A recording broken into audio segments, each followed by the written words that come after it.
If you want to find the secrets of the universe, think in terms of energy, frequency, and vibration.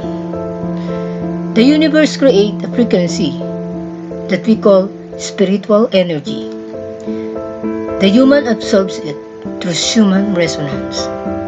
Spirituality is all about integration. And if we come to visualize spirituality as the merger between the physical and the metaphysical worlds, we can come to see that spirituality is all about balance.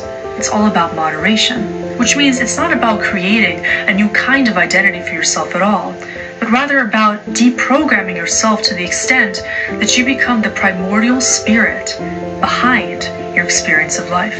Many people who discover spirituality want an escape from the life that they have been living at present.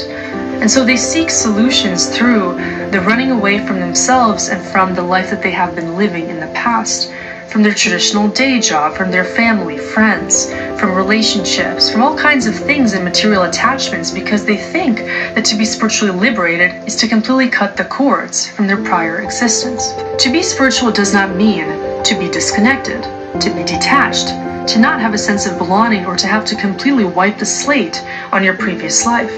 Sometimes when people go through spiritual awakenings, that can promote the desire to completely change your life, to harmoniously let go of certain attachments that do not serve you, which can include jobs, relationships, different kinds of material things. However, the desire to rid yourself of anything 3D in nature does not have to be the way to approach spirituality.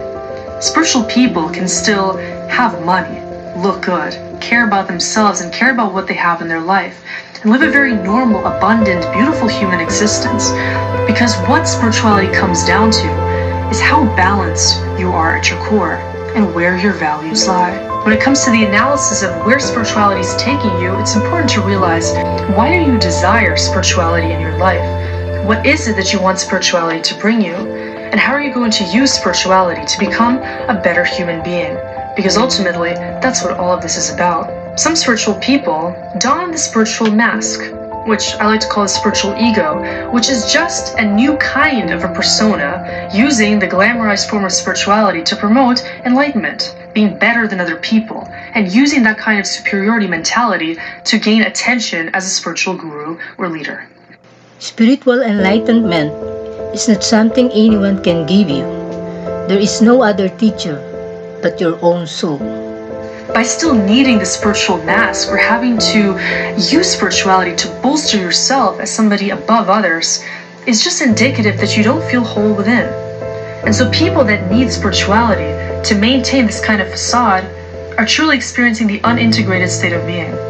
It's easy to see past this because such people usually talk a good talk but require devotion, and this is why we see a lot of cults in the spiritual world. There are a lot of people who want to have devout followers do their thing and follow specific strategies, tactics, protocols in order to achieve a certain degree of spirituality tied to that leader. However, all that is indicative of is the same kind of cult mentality. It's all about followership. It's all about devotion, which means it's all about ego, and that is not about soul, which means that is not what spirituality is about at all.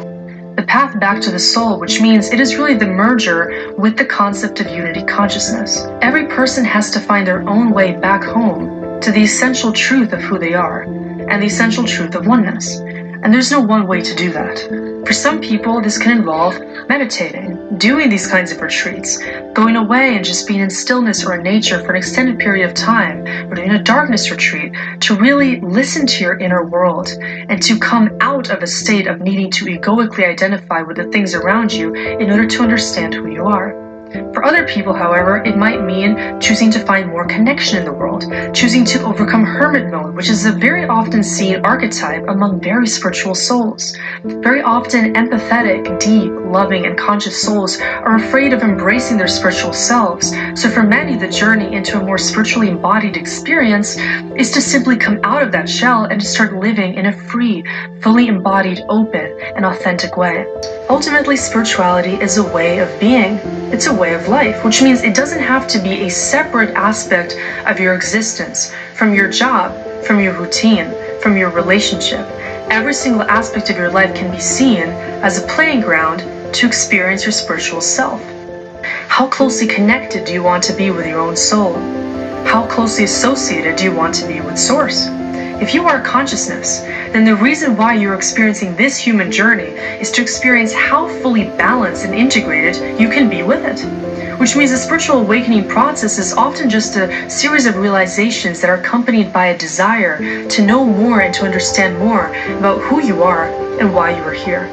Oftentimes, spiritual awakening can feel like an implosive journey of having a lot of realizations, synchronicities, and even cathartic life events that can feel kind of unpleasant come up because that is what you might need in order to experience this dawning of realization about the truth of your spirit.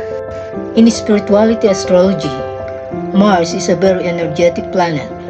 A strong Mars energy in their bodies such as Aries ascendant, Aries sun sign, Aries moon, and a native who has a strong placement of Mars in their astral chart indicates a person who needs to channel all the energy to grow spirituality. You can experience spirituality by being more connected to the foods you eat, to the things you do, to how you move your body, to how you go out and embrace other people in a loving way, and use every experience as a way of enhancing your spiritual connection to all of life by choosing to embody more love, more grace, more integrity, more truth, authenticity, kindness, patience, tolerance, and forgiveness. These are all beautiful qualities which we tend to forget because we think that there needs to be a quest toward enlightenment or towards spirituality. However, the real test is in how deeply are you going to embody the values of spirituality that make you a conscious human being. When you can find a way to enlighten yourself and to be happy by also making other people happy, you can find that life becomes so much more beautiful. And it doesn't always involve what other people say spirituality is about. When you can release even the conditioning surrounding the spiritual way to be, the spiritual way to eat, the spiritual way to dress, the spiritual way to go out and to express yourself, then you can truly start to tap into the core of your experience and embody the truth about who you are. To realize that everybody has their own truth, which means that if you try to learn spirituality from one person, they're going to give you one definition, meanwhile the next leader is going to give you another definition.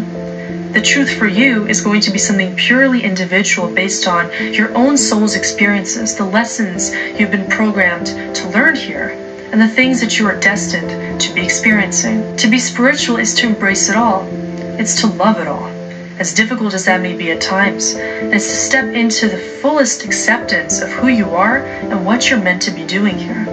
If you can do that, then a lot of things are going to start to flow much more harmoniously in your experience.